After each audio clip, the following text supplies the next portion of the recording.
Welcome to Union Maths Zone. Hi friends, good morning. मैं MK sir एक बार फिर से स्वागत करता हूं आपके अपना YouTube channel union math zone में।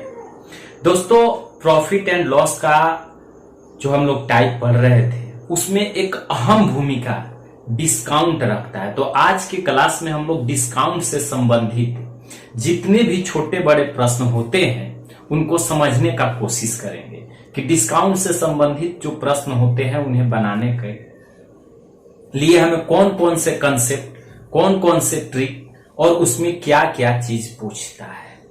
तो आज की क्लास में आप हमसे जुड़ पा रहे हैं तो प्रॉफिट लॉस से संबंधित जितने भी मैंने टॉपिक को क्लियर करा चुका हूं, अगर आप उसे मिस कर गए हैं तो उसका लिंक वीडियो के नीचे डिस्क्रिप्शन बॉक्स में दिया गया है। आप वहां जाएं या प्लेलिस्ट में जाएं और वहां से टाइप वाइज जितने टाइप में पढ़ा चुका हूं उसको पहले देखें। देखने के बाद डिस्काउंट जो है, छूट भली भांति आप समझ पाएंगे। एक बार सभी लोग इस वीडियो को जितने लोग देख रहे हैं, आप हमें जहां देख पा रहे हैं या फेसबुक पर देख पा रहे हैं या यूट्यूब चैनल से देख पा रहे हैं, वहां से सभी लोग अपने दोस्तों में जल्दी जल्दी से एक बार शेयर कर दीजिए ताकि हम लोग एक साथ मिलकर क्लास में पढ़ सके। तो दोस्तों, मैं बता देना चाहता हूं कि अगर आपको मेरे द्वारा बताए गए किसी भी प्रश्न में कहीं पर कोई फॉल्ट महसूस होता है या कोई कमी महसूस होती है तो आप उसका एक स्क्रीनशॉट करिए और हमारे Telegram channel union math zone पर उसे भेज दीजिए। मैं जल्द ही आपका मदद करूंगा। तो आइए आज के क्लास को शुरुआत करते हैं डिस्काउंट। और शुरुआत करने से पहले सब लोग एक लाइक कर दीजिए और उसके बाद डिस्काउंट क्या होता है, छूट क्यों मिलती है और छूट क्यों दी जाती है, इसके बारे में समझते हैं। छोटे छोटे कॉन्सेप्ट को और फॉर्मूला को, उसके बाद क्वेश्चन को हल करवाते हैं। आइए सबसे पहले जो छोटे छोटे फॉर्मूला होते हैं उन्हें हम लोग समझने का कोशिश करते हैं कि ये फॉर्मूला हमें कहाँ काम आएगा, कहाँ काम नहीं आएगा। आप डिस्काउंट से संबंधित जितने भी प्रश्न को हल करेंगे कहीं ना कहीं इन सभी फॉर्मूला की जरूरत पड़ेगी। तो एक बार प्रेजेंट ऑफ माइंड करके सीधे सीधे दिमाग में डाल लीजिए कि सेट हो जाए, ताकि एक बार जब सेट हो जाता है तो दोबारा इसे आपको रिकवर करने की जरूरत नहीं पड़ती है। तो आइए देखते हैं क्या कह रहा है कि डिस्काउंट का मतलब छूट होता है।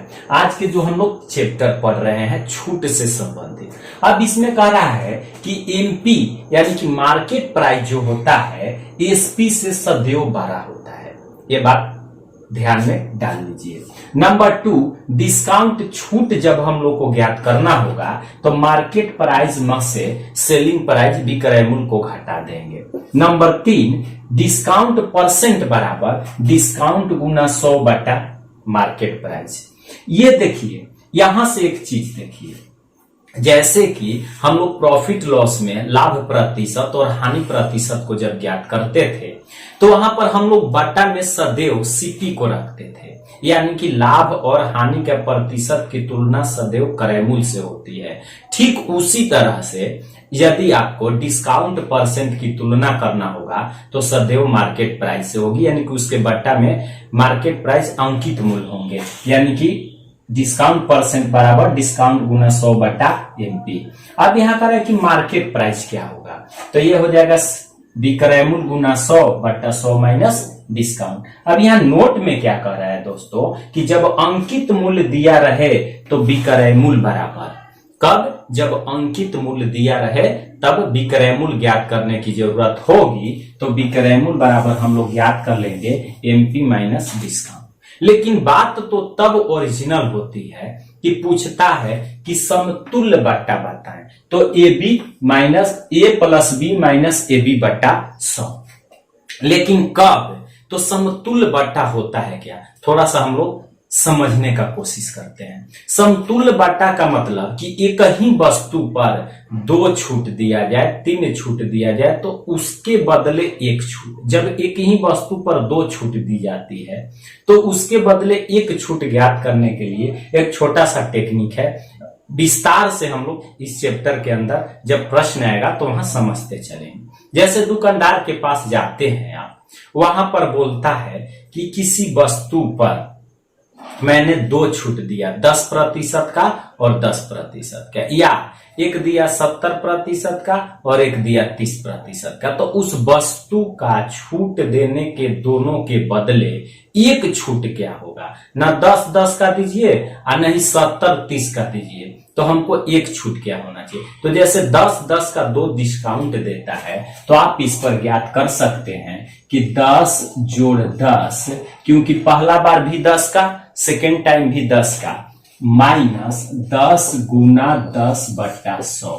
तो ये आपको हो जाएगा 10 और 10 20, और ये कट गया तो -1, यानी कि कितनी परसेंट की आपको छूट मिली, तो ओवरऑल आपको 19% की ही छूट मिली।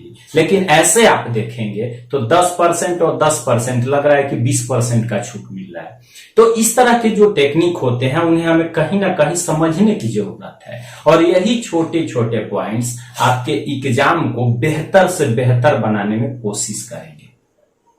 तो आज के कुछ छोटे छोटे प्रश्नों से हम लोग समझने का कोशिश करते हैं। जैसे मान लीजिए कि एक और प्रश्न लेते हैं, यहाँ पर एक प्रश्न और लेते हैं, जल्दी जल्दी आप सभी लोग इसे हल करने की कोशिश करें और हमें बताएं। जैसे एक दुकानदार 2 छूट देता है, नंबर 1 दिया 30% का और नंबर 2 दिया, दूसरा छूट दे दिया आपको 20% का। तो अब बोलता है कि दोनों के बदले समतुल्य बट्टा, यानी कि समतुल्य बट्टा दोनों के बदले एक बट्टा क्या होगा। जल्दी जल्दी से बनाएंगे, बहुत इजी कंसेप्ट है। जब 2 छूट जहां देता है तो उसके लिए एक छूट ज्ञात करने के लिए हम लोग क्या करेंगे कि पहला छूट 30 का है तो एक के जगह 30 रखेंगे, पुनः दूसरा छूट 20 का है तो 20 रखेंगे, a plus b minus a Guna b, यानी कि 30 गुना 20 और बट्टा में 100। यहां से 2 जीरो से 2 जीरो कट गया, 30 और 20 कितना हो गया 50, माइनस 3 दूना 6, तो ये 50 में से जब 6 निकल जाएगा तो कितना परसेंट का छूट मिला, 44% का छूट। अब ऐसे आप अगर देखते हैं तो 30% और 20% अगर दोनों के जोड़ेंगे तो आपको लगेगा कि 50% का छूट मिलता है, लेकिन दुकानदार इतना आसानी से आपको 50% का छूट नहीं दे सकता है। उम्मीद करते हैं कि समझ पा रहे होंगे। चलिए कुछ छोटे छोटे प्रश्नों से समझने का कोशिश करते हैं। अगर आप चाहें तो इसका एक स्क्रीनशॉट कर लें, जो भविष्य में आपको बहुत ही काम आएगा। क्वेश्चन बहुत ही आसान है, जो अभी हमने समझाने का कोशिश किया वही सेम क्वेश्चन आपके स्क्रीन पर आ चुका है। क्वेश्चन क्या कर रहा है दोस्तों, क्वेश्चन कर रहा है कि 70% तथा 30% की 2 क्रमिक छूटें कितनी मात्र एकल छूट के बराबर होगी। तो क्वेश्चन में बहुत तरह से आपको पूछता है, कहीं कहीं एकल छूट पूछता है, कहीं कहीं समतुल्य बट्टा पूछता है। तो इन्हें आप बनाएं और हमें कमेंट्स करें बहुत सिंपल तरीका से, जो हमने की एक छोटा सा आपको कंसेप्ट बतलाया कि a plus b minus ab बटा 100 से आप एकल छूट ज्ञात कर सकते हैं। आपका ऑप्शन के साथ लगा हुआ है, और फास्ट तरीका से, क्योंकि ये बहुत छोटे छोटे प्रश्न हैं। जब हम लोग बड़ा बड़ा प्रश्न में जाएंगे तो वहां कुछ अत्यधिक टाइम दूंगा, वहां टाइम अगर आपको मिलता है तो वहां बनाने में मदद मिलेगी। लेकिन ये तो बहुत छोटे प्रश्न है, और इस छोटे प्रश्न को बनाने के लिए बहुत छोटी समय की जरूरत है। तो देखिए इसे फिर से समझने का कोशिश करते हैं। क्या कह रहा है कि 70% और 30% की 2 छूट। तो एक काम करो, यहां पर हम लोग फर्स्ट में फॉर्मूला मेथड का उपयोग करते हैं। क्या बोले थे कि a plus b minus ab बटा 100 कर दीजिए। पहला कितना का था, तो पहला आपका 70% का छूट था और दूसरा कितना का था 30% का छूट था। लेकिन दुकानदार से कस्टमर क्या कहता है कि हमें ये दोनों छूट नहीं दीजिए, दोनों के बदले एकल छूट, यानी कि एक मात्र छूट बताएं कि कितना होगा। तो एकल छूट के लिए हम लोग क्या पढ़े हैं कि a के जगह 70 जोड़ b के जगह 30 और माइनस 70 गुना 30 बटे 100।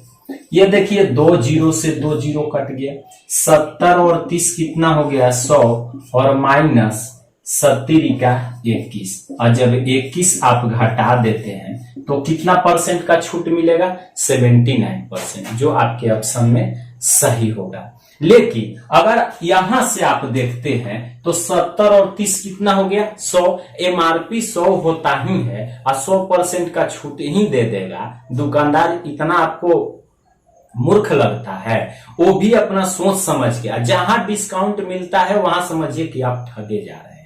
या अगर इसी को आप सेकंड तरीका से बनाना चाहें तो सेकंड तरीका से क्या कर सकते हैं, बहुत छोटा सा कंसेप्ट, कुछ नहीं, जितना का छूट दे उसे 100 में से घटाकर लिख दीजिए।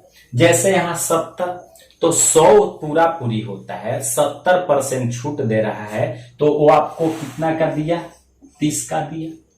ठीक है, सेकंड 30 का जब आपको छूट दे रहा है 100 में से 30 निकाल दो तो बचेगा कितना 70, तो गुना कर दीजिए 70 और बट्टा में जितनी छूट की मात्रा रहती है 2% है तो बट्टा में 100, अगर 3 छूट रहता तो बट्टा में 200, यानी कि 1 कम करके, यानी कि 2 छूट मिले तो 100, 3 छूट मिले तो वहां 200, 4 छूट मिले तो वहां 3, तो यहां पर 2 के बदले 1 जब हम लोग रख देंगे और ये कट जाएगा तो ये आएगा 21। अब 21 को क्या करेंगे कि 100 में से घटा लेंगे, तो 21 को जब 100 में से घटाते हैं तो पुनः 79% का हम लोग का छूट प्राप्त होता है। उम्मीद करते हैं कि समझ पा रहे होंगे। फिर देखते हैं नेक्स्ट क्वेश्चन को और समझने का कोशिश करते हैं। अगला प्रश्न बहुत अच्छा प्रश्न है, बस आप उसे पढ़ें और पढ़कर पहले माइंड को कॉन्सेंट्रेट करके समझने का कोशिश कीजिए।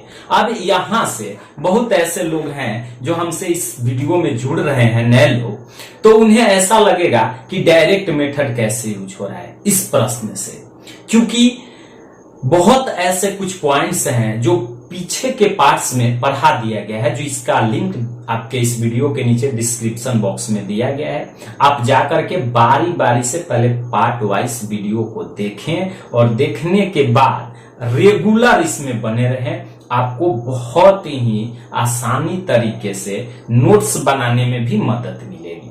तो आइए इस क्वेश्चन को पहले पढ़ लेते हैं। बहुत सिंपल है, सभी लोग इसका आंसर बनाने का कोशिश करें। क्या कह रहा है कि सूची मूल्य पर 20% बट्टा देने पर, सूची मूल्य को अंकित मूल्य हम लोग कहते हैं, सूची मूल्य को अंकित मूल्य कहते हैं, 20% बट्टा देने पर किसी वस्तु का विक्रय मूल्य 32 रुपया होता है।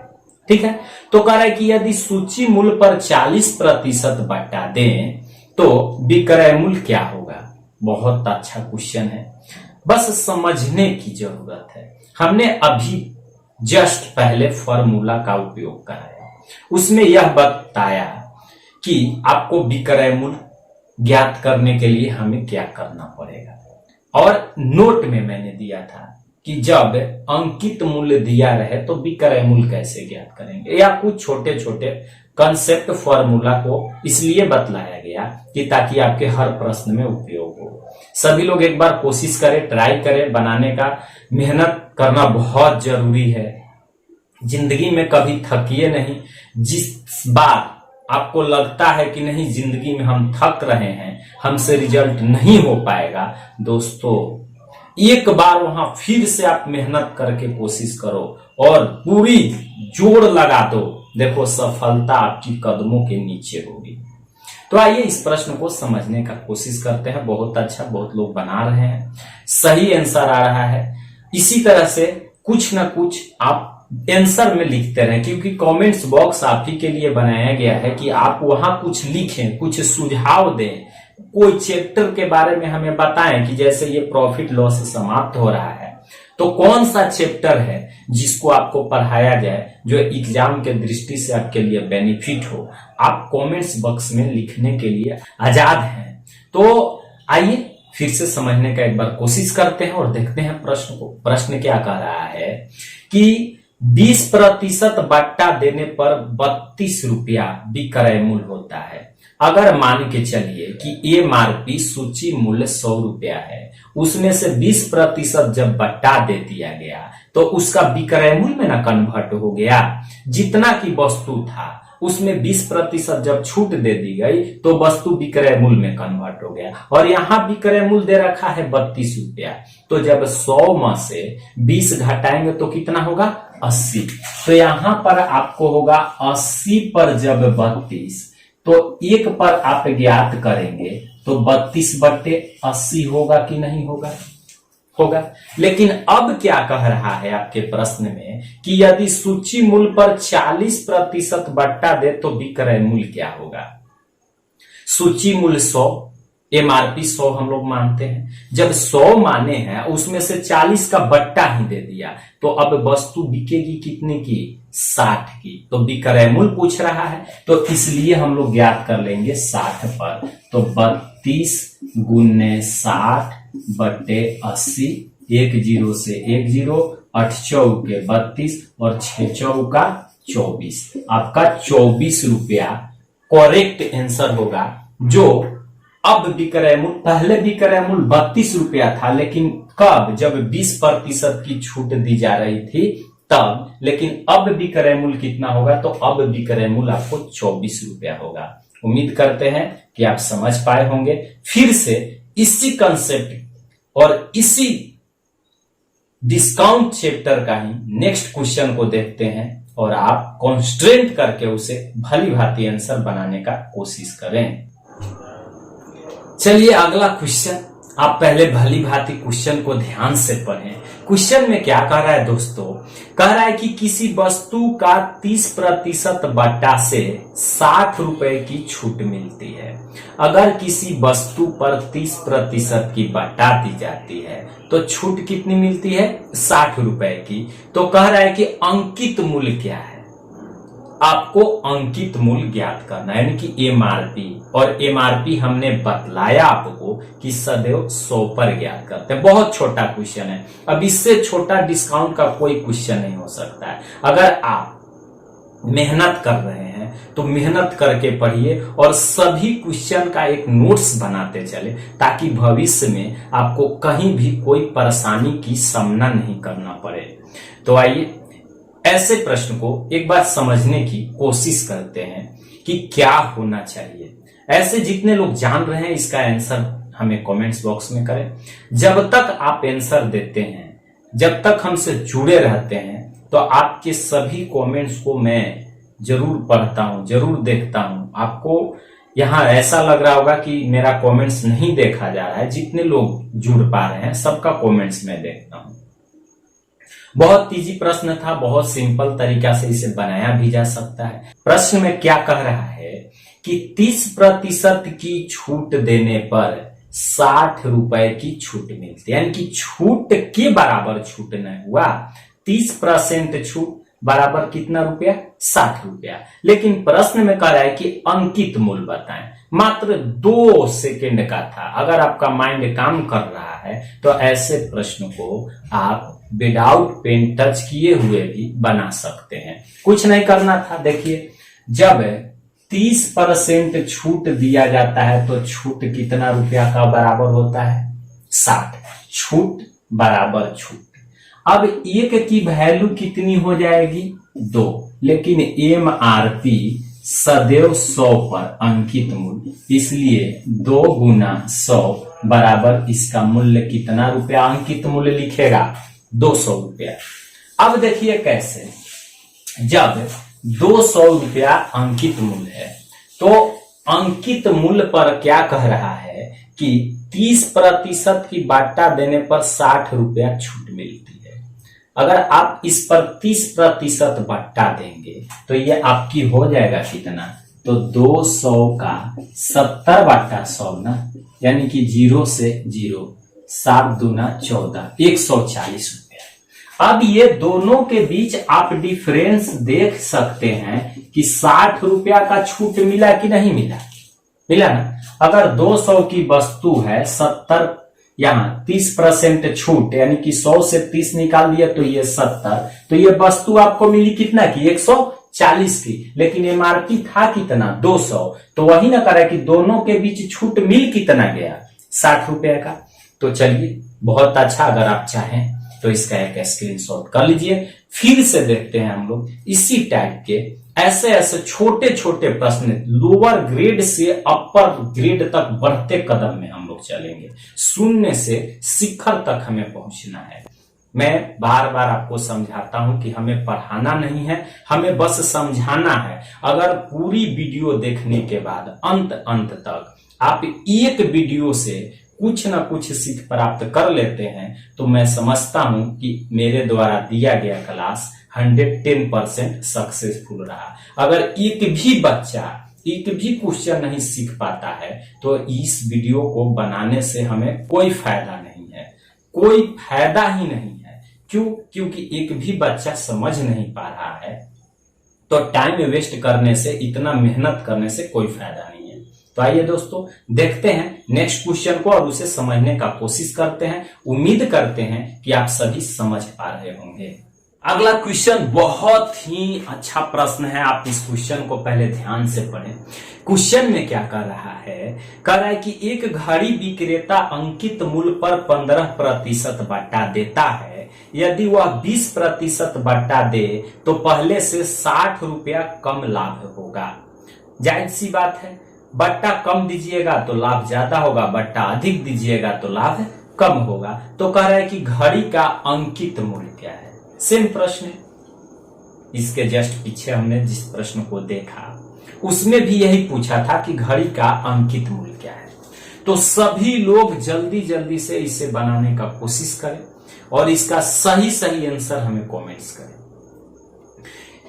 जब तक आप दृढ़ निश्चय नहीं होते हैं, जब तक आपका लक्ष्य सही नहीं होता है, तब तक आपका निशाना सही नहीं लग सकता है। कितना भी मैं पढ़ा दूं, चाहे टाइम एंड वर्क पढ़ा दूं, चाहे परसेंटेज पढ़ा दूं, प्रॉफिट लॉस पढ़ा दूं, डिस्काउंट पढ़ा दूं, आपको दृढ़ निश्चय से अपने आप को मजबूती लाना जरूरी है। अंधविश्वास को दूर करके विश्वास को लाना जरूरी है, तब जाकर के आप अपने मकसद को प्राप्त कर पाएंगे।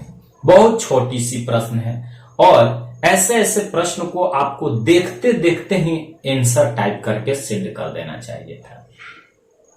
कोई बात नहीं, जितने लोग इस प्रश्न को समझकर भली भांति आंसर देने का कोशिश कर रहे हैं, मैं उनको बहुत बहुत आभार व्यक्त करता हूं कि आप इसी तरह से प्रतिदिन क्लास देखते रहें, दोस्तों को बताते रहें। अगर उन्हें अच्छा लगता है तो वो देखेंगे, नहीं लगता है तो नहीं देखेंगे, कोई दिक्कत नहीं है। आप देख रहे हो, हमें इतना ही खुशी है कि कम से कम आप तो मेरे द्वारा बताए गए जो भी क्वेश्चन है, जो भी गाइडलाइंस है उसको फॉलो कर रहे हैं। चलिए आइए इन्हें समझने का कोशिश करते हैं, इसका सही आंसर क्या होगा उन्हें जानने का कोशिश करते हैं। क्या कह रहा है कि घड़ी विक्रेता अंकित मूल्य पर 15% बट्टा दे और पुनः 20% बट्टा दे तो उसे 60 रुपए कम बचत होता है। दोस्तों, मैं जब प्रॉफिट एंड लॉस के चैप्टर स्टार्टिंग में ही पढ़ाना शुरू किया था तो उस टाइम आपको बतलाया था। आप ध्यान कीजिए, अगर ध्यान में नहीं आ रहा है तो प्रीवियस सभी वीडियो को देखिए फिर से एक बार। उसमें हमने क्या बतलाया रखा है कि जब कमी वृद्धि अधिक कमी की तुलना जहां करे तो वहां डिफरेंस ज्ञात कर लेंगे। अब यहां पे आप देख लीजिए, फर्स्ट टाइम उसे 15% डिस्काउंट था, सेकेंड टाइम उसका 20% डिस्काउंट हो गया। अब ये 20% आने के वजह से उस व्यक्ति को 60 रुपये घाटा की सामना करना पड़ रहा है, यानी कि घाटा के मतलब कमी हो रही है। तो इस स्थिति में इसका डिफरेंस ज्ञात कर लेंगे। कितने की डिफरेंस होगी? 5 पर, और 5 पर कितना रुपया का घाटा का सामना करना पड़ रहा है? 60 का। तो हम लोग जब 5 का मकसद 60 है तो 1 का वैल्यू क्या होगा? तो 1 का वैल्यू यहां से आप ज्ञात कर सकते हैं कि 12 होगा। लेकिन दोस्तों, यहां पर 12 के बारे में सवाल नहीं कर रहा है, यहां पर हम लोग को सवाल किया है कि एमआरपी, और हमने आपको बतलाया कि एमआरपी सदैव 100 पर ज्ञात करते हैं, तो इसलिए 100 पर उसका अंकित मूल्य यानी कि एमआरपी कितना रुपया हो जाना चाहिए? 1200 रुपया होगा, कंफर्म। इसमें किसी को कोई डाउट नहीं होनी चाहिए। आप समझ पाए कि नहीं समझ पाए? सभी लोग एक बार यस टाइप कीजिए, अगर नहीं समझ पाए तो नो टाइप कीजिए, ताकि मैं फिर से इसको रिकवर करा सकूं। चलिए, बहुत अच्छा, सभी लोग समझ पा रहे हैं, बहुत अच्छी बात है। फिर से दोस्तों देखते हैं इस टाइप के नेक्स्ट क्वेश्चन को और उन्हें समझते हैं कि वो कैसे है, क्या करना चाहिए। छोटे छोटे प्रश्नों से, छोटे छोटे पॉइंट्स से आपके मुद्दा आगे की ओर मैं बढ़ा रहा हूं। ऐसा नहीं है कि एक छोटा प्रश्न, एक ही एक उससे बड़ा प्रश्न, क्योंकि इस वीडियो के अंतर्गत आपका डिस्काउंट का कहीं भी कंसेप्ट मिल जाए तो आज के बाद ऐसा नहीं महसूस हो कि डिस्काउंट का कंसेप्ट हमने छोड़कर चलाया। यानी डिस्काउंट का कंसेप्ट आपको 110% इस वीडियो के माध्यम से क्लियर हो जाना चाहिए। अगर आप चाहें तो इसका एक स्क्रीनशॉट कर ले। नेक्स्ट क्वेश्चन बहुत ही इंपॉर्टेंट क्वेश्चन, लेकिन इसमें थोड़ा सा क्लू है, उसे समझने की जरूरत है। आप समझें, लेकिन क्वेश्चन हूबहू वही का वही है। चलिए पहले क्वेश्चन को हम लोग पढ़ते हैं। क्वेश्चन में क्या कह रहा है? कह रहा है कि अनुज ने एक टीवी उसके अंकित मूल्य पर 25% छूट में खरीदा। यदि उसने 30% छूट मिलती तो 800 रुपए की बचत होती। अब कह रहा है कि अनुज ने टीवी कितने रुपए में खरीदा। बहुत अच्छा प्रश्न है, बस सोचने भर की जरूरत है। आप इसे जल्द और चुटकियों में बना सकते हैं। ऐसे प्रश्न का कंसेप्ट समझना सबसे बड़ी चीज है। जायज सी बात है कि उसे 25% का छूट मिल रहा है, अगर 30% के छूट मिलेगा तो कुछ न कुछ बचत होगी।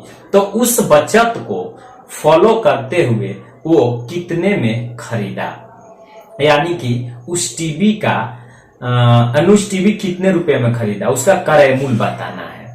और पिछले वाली जितनी भी क्वेश्चन हम लोग ने देखा, उस सभी क्वेश्चन में हमें एमआरपी ज्ञात करना था। बहुत इजी प्रश्न है, सभी लोग आंसर बनाए, ताकि हमें भी लगे कि नहीं, मैं इतना देर तक आपको समझाने के जो चीज प्रयत्न कर रहा हूं, जो चीज आपके माइंड में डालने का मैं कोशिश कर रहा हूं, आप उस चीज को ऑब्जर्व कर पा रहे हैं या नहीं कर पा रहे हैं।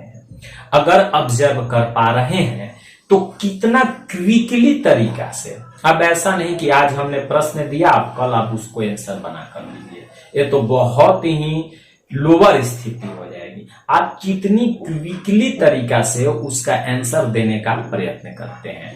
आंसर वही बच्चे दे पाते हैं जो 11 बजे लाइव शुरू होने से पहले आराम से फ्रेश माइंड से एक पेज पेन कॉपी लेकर के बैठे हुए होते हैं और उन्हें इंतजार रहती है।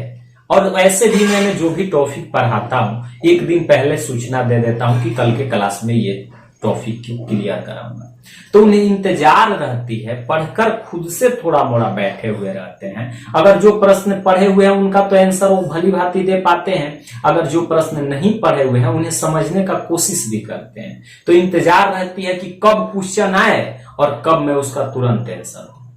तो ऐसा स्टेमिना, ऐसा ऊर्जा, ऐसा स्फूर्ति आपके भी अंदर होना चाहिए। ठीक है, तो आइए इस प्रश्न को फिर से समझ लेते हैं। समझने के बाद फिर आगे बढ़ते हैं। क्वेश्चन में क्या कर रहा है दोस्तों कि अंकित मूल्य पर 25% छूट। फर्स्ट टाइम उनको मिल गया 25% का छूट, दिक्कत कोई दिक्कत नहीं। सेकेंड टाइम बोल रहा है कि अगर उसे 30% छूट मिलता, तो हमने जस्ट इसके पिछले प्रश्न में बतलाया कि जहां अधिक कमी की तुलना करें तुरंत इसका डिफरेंट निकाल लो, तो डिफरेंट हो जाएगा 5 और 5 पर कितना रुपए की बचत होती, तो 800। इसलिए एक पर तो ये कट जाएगा 16 85 160। लेकिन हम लोग जब पहले एमआरपी ज्ञात करेंगे तो एमआरपी बराबर हम लोग को 100 पर ज्ञात कर लेंगे, तो यहां हो जाएगा कितना 16,000 उसका अंकित मूल्य था। लेकिन यहां प्रश्न में कह क्या रहा है कि अंकित मूल्य पर 25% छूट में खरीदा। तो आप यहां से एसपी इसका डायरेक्ट ज्ञात करेंगे तो 75 में भी ज्ञात कर सकते हैं।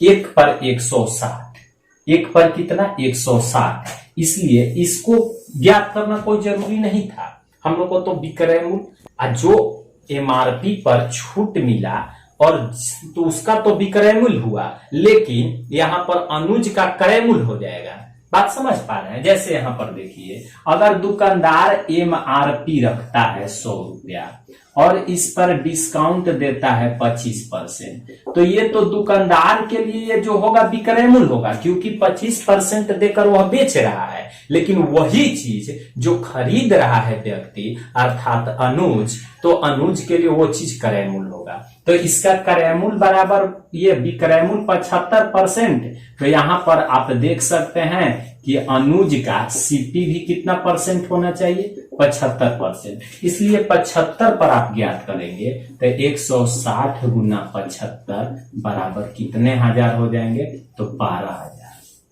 किसी को कोई डाउट, कोई समस्या? उम्मीद करते हैं कि आप भली भांति समझ पाए होंगे। देखते हैं फिर नेक्स्ट क्वेश्चन को और उन्हें समझने का कोशिश करते हैं। कब? जब आप उसका आंसर हमें बनाकर देंगे, तब मैं समझूंगा कि आप भली भांति समझ पाए। नेक्स्ट प्रश्न को आप भली भांति पढ़ें और उन्हें समझने का कोशिश करें। क्वेश्चन बहुत ही इंपॉर्टेंट है, आपके प्रीवियस ईयर के एग्जाम में बहुत बार इस प्रश्न को पूछा जा चुका है, इसलिए हमने इसे इंपॉर्टेंट की श्रेणी में रखा है। अगर आप चाहे तो इस क्वेश्चन को आप VVI भी लिख सकते हैं अपने नोटबुक में। क्या कह रहा है, चलिए पहले क्वेश्चन को हम लोग पढ़ लेते हैं। क्वेश्चन में कह रहा है दोस्तों कि एक व्यापारी अपनी प्रत्येक वस्तु पर इतना मूल्य अंकित करता है कि 15% बाटा देने के बाद भी 19% लाभ कमाता है। यदि वस्तु का क्रय मूल्य 500 रुपया हो तो अंकित मूल्य क्या होगा? बहुत अच्छा प्रश्न है और इसे आप समझिए। प्रश्न एक बार के बदले 2 बार पढ़िए, तब उसे बनाने का कोशिश कीजिए। टाइम आपके पास पर्याप्त मात्रा में है, आप कोशिश करें ताकि हमें भी लगे कि नहीं, आपने जो मेरे पास 1 घंटा आधा घंटा का समय देते हैं। इसलिए मैं क्लास ज्यादा लंबा नहीं करता हूं, ताकि सभी बच्चे कम से कम 30 से 45 मिनट तक क्लास करें। कोई भी आप वीडियो देखेंगे तो 30 से 45 मिनट का मैं डालता हूं, ताकि आपको बोरिंग फील नहीं हो। डेली उतना ही हम लोग ऑब्जर्व करेंगे जितना से हम लोग को अंदर से लगे कि नहीं हैप्पी है, इतना चाहिए, उतना ही डोज लीजिए, डेली का डोज लीजिए। एक दिन का तो है नहीं। ऐसा रहता तो कहीं कहीं आप देखे होंगे कि पूरा 14 घंटा का क्लास चल रहा है, कहीं पूरा दिन मैराथन क्लास चल रहा है। अगर वैसा रहता तो एक ही दिन क्या जरूरत थी बच्चों को 6 महीना, 1 साल, 2 साल, 3 साल तैयारी करने के लिए मैथ की और कॉम्पिटेटिव क्लास की। एक ही दिन में पूरा किताब उठाकर उसके माइंड में डाल दिया जाता। संभव है? संभव नहीं। तो आप समझदार बच्चे हैं और समझदार बच्चा के काम क्या है कि कम से कम उतना ही डेली काम करें जितना हमसे हो सके। विशेष की ज्यादा लालच की चक्कर में नहीं रहिए। ज्यादा लालच तो हड़बड़ में गड़बड़ होगा। इसलिए आराम से होले होले पढ़िए, कोई दिक्कत नहीं है, कोई समस्या नहीं। चलिए आइए इस क्वेश्चन को पहले समझने का हम लोग कोशिश करते हैं। क्या क्वेश्चन में कह रहा है कि एक व्यापारी प्रत्येक वस्तु पर इतना अंकित करता है कि 15% बट्टा देने के बाद भी उसे 19% का लाभ होता है। कब? जब क्रय मूल्य 500 रुपया है तब। तो यहां पर आप देखेंगे कि क्रय मूल्य के जगह 500 रुपया, इसको प्रॉफिट कितना है तो 19% है। तो यहां से जब विक्रय मूल्य ज्ञात कर सकते हैं, विक्रय मूल्य बराबर होता है क्रय मूल्य गुने 100 प्लस लाभ प्रतिशत बटा में 100। तो यहां से आप जब ज्ञात करेंगे तो इसका विक्रय मूल्य कितना आ जाएगा, तो विक्रय मूल्य आपको आ जाएगा 595 रुपया। यहां तक किसी को कोई डाउट है? विक्रय मूल्य 595 रुपया। लेकिन कह क्या रहा है कि डिस्काउंट दे रहा है कितना का छूट दे रहा है दोस्तों? तो आपको छूट दे रहा है 15% का। तो 15% जब छूट देगा तो किस पर देगा? अंकित मूल्य पर ना। तो 15 जब निकाल दीजिएगा तो बचेगा कितना? 85। और 85 पर जब विक्रय मूल्य ना कर दिया, बेच दिया ना, तो विक्रय मूल्य के बराबर विक्रय मूल्य, तो 595। इसलिए एक पर कितना? 7। इसलिए उसका एमआरपी कितना अंकित करेगा? तो उस वस्तु का एमआरपी 100 पर ज्ञात कर लेंगे। 100 यानी कि 700 रुपए में उस वस्तु का एमआरपी अगर रखा जाए और 15% का छूट भी दिया जाए तो उसे 19% का लाभ होगा। कब? क्योंकि उसका क्रय मूल्य कितना है? 500 है, उस पर अंकित कितना कर रहा है? 700 कर रहा है। तो यहीं से आप देख सकते हैं कि 200 का डिफरेंस है। अगर इस 200 के अंदर अंतर में 15% छूट ही देते हैं तो कोई प्रभाव पड़ने वाला है? फिर भी अधिक मूल्य में बिकेगा, और अधिक मूल्य में बिकेगा, इस वजह से इसको कितने परसेंट का लाभ हो जाएगा? तो 19% का लाभ हो जाएगा। उम्मीद करते हैं कि आप भली भांति समझ पाए होंगे। अगर चाहें तो एक स्क्रीनशॉट कर ले। और हाँ, आपको कहीं भी किसी भी प्रश्न में डाउट लगता है तो मैं बार बार बोल रहा हूं कि आप हमारे टेलीग्राम से जुड़िए, यूनियन मैथ जोन टेलीग्राम, और वहां सर्च करके आप वहां से जुड़िए। और वहां डाउट लगता है मेरे द्वारा कोई भी वीडियो में बताया गया या हमसे कोई गलती हो जा रही है तो आप हमें वहां कमेंट्स करें या टेलीग्राम पे हमें सुझाव, मैं आपका मदद करने का कोशिश करूंगा। नेक्स्ट क्वेश्चन बहुत इंपॉर्टेंट, जो एसएससी एग्जाम में आप इस क्वेश्चन को प्रीवियस ईयर सेट में देखिए तो बहुत बार इस डिस्काउंट से संबंधित प्रश्न को पूछा है। तो उम्मीद करते हैं कि आप इस प्रश्न को कांस्टेंट माइंड से पढ़े और पढ़ने के बाद इसे समझने का कोशिश करें और उसके बाद कमेंट्स बॉक्स में आंसर डालें। प्रश्न क्या कर रहा है दोस्तों? प्रश्न पहले पढ़ के हम लोग समझने का कोशिश करते हैं। क्वेश्चन में कह रहा है कि एक दुकानदार अपनी वस्तुओं के दाम इस प्रकार छापता है कि 25% कमीशन देने के बाद भी 20% लाभ होता है। बताएं कि उस वस्तु का छापा हुआ मूल्य क्या है? छापा हुआ मूल्य का मतलब एमआरपी, जिस पर उसे 55 रुपया लाभ होता है। बहुत अच्छा प्रश्न है। सेम इसी तरह का प्रश्न मैंने पीछे की क्वेश्चन में पढ़ाया, और वहां से आप अगर भली भांति समझ पाए होंगे तो इस क्वेश्चन का जवाब आप क्लियर रूप से 110% दे सकते हैं, कोई डाउट नहीं। तो सबसे पहले आप इन्हें बनाने का कोशिश करें, फिर हम लोग समझने का कोशिश करेंगे। क्वेश्चन में कोई परेशानी नहीं होनी चाहिए। अगर आपको एक बार पढ़ने से कंसेप्ट क्लियर नहीं होता है तो उसे सदैव 2-2 बार पढ़ें। क्वेश्चन जितना भी मैं संग्रह करता हूं बहुत मेहनत करके, और आपके लिए अच्छा क्वेश्चन संग्रह करते हैं, ताकि आपको देखने से ऐसा लगता होगा। ऐसा नहीं रहता है कि एक क्वेश्चन ये है तो एक क्वेश्चन फिर वहां से उठा लिया तो सेकंड वहां से उठा लिया। मैंने टाइप वाइज आपको क्लियर कंसेप्ट कराते चल रहा हूं, और मेहनत करके एक ही टाइप के 2 क्वेश्चन, 5 क्वेश्चन, 8 क्वेश्चन, 6 क्वेश्चन का कंसेप्ट तैयार करता हूं, ताकि जो भी बच्चा एक बार भी इस चैनल के माध्यम से कोई वीडियो को देख पाए तो उसे लगे कि नहीं, इस चैनल से अगर जुड़ते हैं तो हमें कंसेप्ट क्लियर होने में कोई टाइम नहीं लगेगा। इस प्रश्न को समझने का पहले कोशिश करते हैं। तो हम लोग को डिस्काउंट है कितना परसेंट? 25%। प्रॉफिट कितना हो रहा है? तो प्रॉफिट हो रहा है 20%।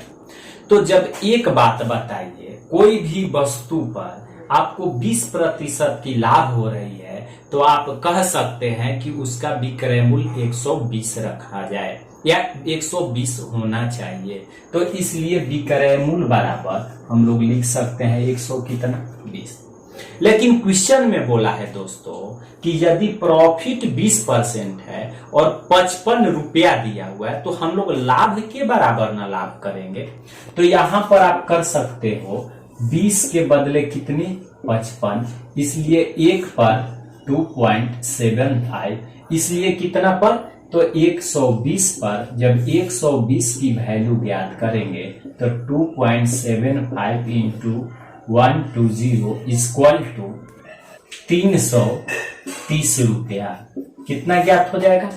तो ये आपका विक्रय मूल्य ज्ञात हुआ, लेकिन क्वेश्चन में एमआरपी अंकित मूल्य पूछा है और एमआरपी बराबर हमने एक फॉर्मूला आपको ऑलरेडी पढ़ा चुका है। क्या पढ़ाए हैं कि विक्रय मूल्य एसपी गुना 100/100 माइनस डिस्काउंट परसेंट। तो विक्रय मूल्य हो जाएगा कितना 330 गुने में 100 और छूट दे रहा है कितना का 25 का।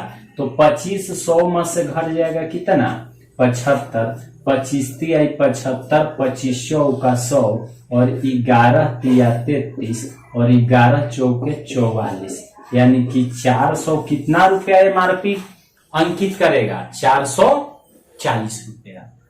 उम्मीद करते हैं कि आप समझ पाए होंगे। दोस्तों आज की क्लास आपको दिल को छू गया है। वास्तविक में आप आज के क्लास से कुछ सीख प्राप्त किए हैं तो एक बार प्लीज इस चैनल पर अगर नए हैं तो चैनल को सब्सक्राइब करके जाइएगा, बेल आइकन को प्रेस कर लें और दोस्तों में एक बार शेयर जरूर करें। तो आज के क्लास में इतना ही, फिर मिलते हैं कल के क्लास में। आपको यूनियन मैथ जोन से अंत तक जुड़े रहने के लिए दिल से आभार प्रकट करता हूं।